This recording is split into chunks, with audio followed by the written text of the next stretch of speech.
Hello বন্ধুরা, আজ করব পটল চিংড়ি। যার জন্য পটল কেটে নিয়েছি, আলুও কেটে নিয়েছি, নুন হলুদ মাখানো চিংড়ি মাছ নিয়ে নিয়েছি। সবার প্রথমে গ্যাসের ওপর কড়া বসিয়ে দিয়েছি, সর্ষের তেল দিয়ে দিলাম।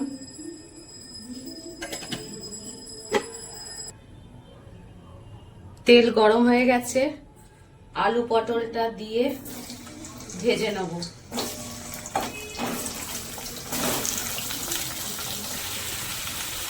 এই আলু পটলে অল্প করে নুন দিয়ে দেবো।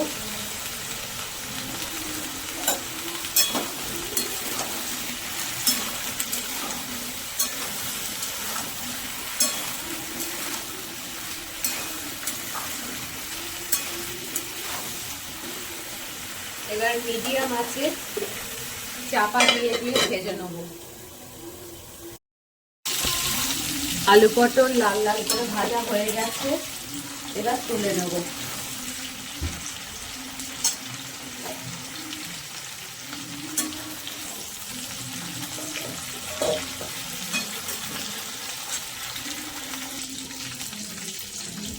আলু পটল ভেজে তোলা হয়ে গেছে, ওই তেলেই এবার চিংড়ি মাছটা ভেজে নেব। নুন হলুদ মাখিয়ে রাখা চিংড়ি মাছটা দিয়ে দিলাম।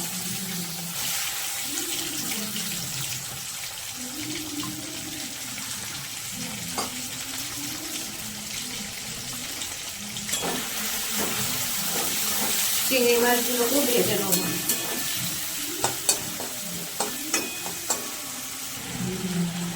চিংড়ি মাছ ভাজা হয়ে গেছে, এবার তুলে নেব। মাছ ভাজা ওই তেলেই দিয়ে দেবো দুটো শুকনো লঙ্কা আর দুটো তেজপাতা। এবার দুটো মিডিয়াম সাইজের পেঁয়াজ কুচিয়ে নিয়েছি, সেটা দিয়ে দিলাম।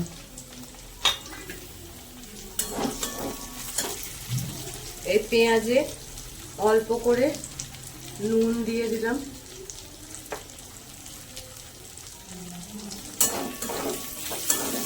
পেঁয়াজটা খুব বেশি লাল করব না, একটু নরম হবে।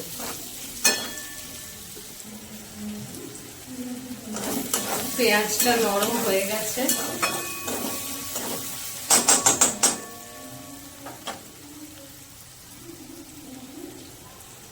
এবার 2 চামচ আদা রসুন বাটা দিয়ে দিলাম। বাটি ধোয়া জলটাও দিয়ে দিলাম।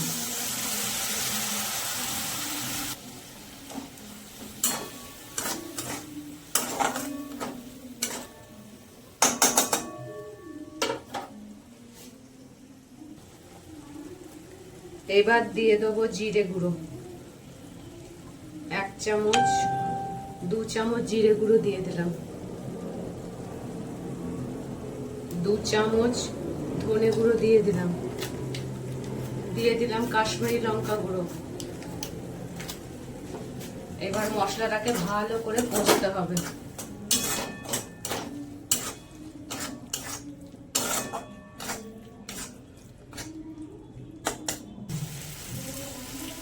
মশলা থেকে তেল ছেড়ে দিয়েছে, এবার টমেটো দিয়ে দেবো।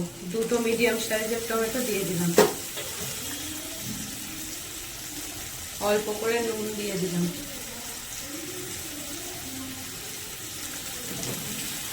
এবার টমেটো দিয়ে আবার ভালো করে কষতে হবে।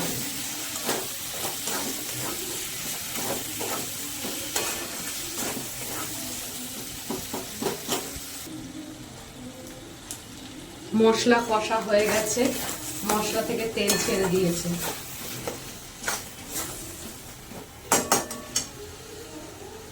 এবার ভেজে রাখা আলু পটলটা দিয়ে দেবো। মশলার সাথে ভালো করে কষবো।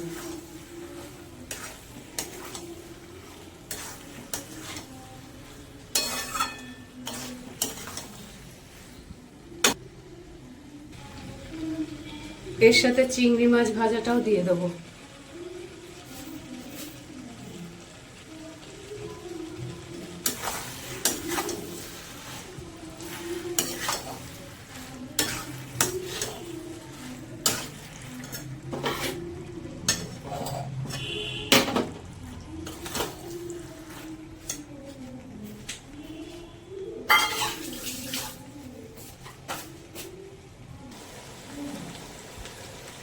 আবারও মশলার সাথে আলু, পটল, চিংড়ি মাছ ভালো করে কষা হয়ে গেছে। এবার জল দিয়ে দেবো।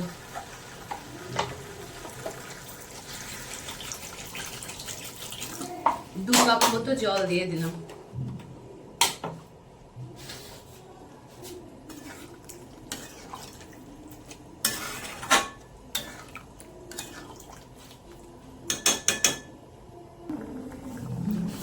স্বাদটা ব্যালেন্স করার জন্য অল্প করে আমি গুড় দিয়ে দিলাম, ওই 1 চামচ মতো। তোমরা চিনি দিতে পারো। ঝোল ভালো করে ফুটে গেছে। এই পর্যায়ে নুন মিষ্টিটা একটু দেখে নিতে হবে। নুনটা একটু কম মনে হচ্ছে, অল্প করে নুন দিয়ে দিলাম।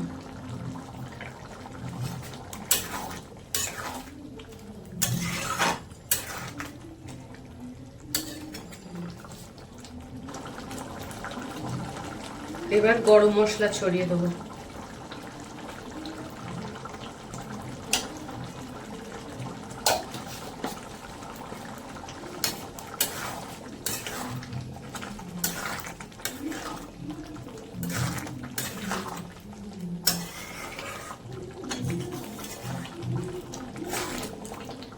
আমাদের চিংড়ি মাছ দিয়ে আলু পটলের দম রেডি। চাপা দিয়ে দিলাম, গ্যাসের আঁচটা বন্ধ করে দিলাম। চিংড়ি দিয়ে আলু পটলের দম আমাদের রেডি।